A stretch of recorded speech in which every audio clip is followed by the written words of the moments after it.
Morning everyone, Caretaker Chris here. Today we are going to be installing the interlocking garage tile set from BiGDUG. The only thing you need to install this is an angle grinder and a mallet that comes with your goods. And don't forget your safety glasses and your gloves.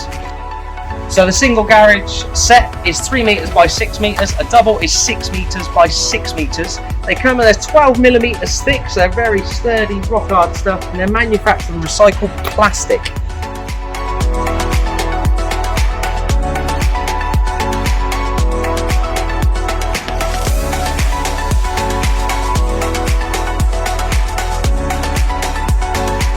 Okay, so the installation is complete. This has taken me about an hour and a half.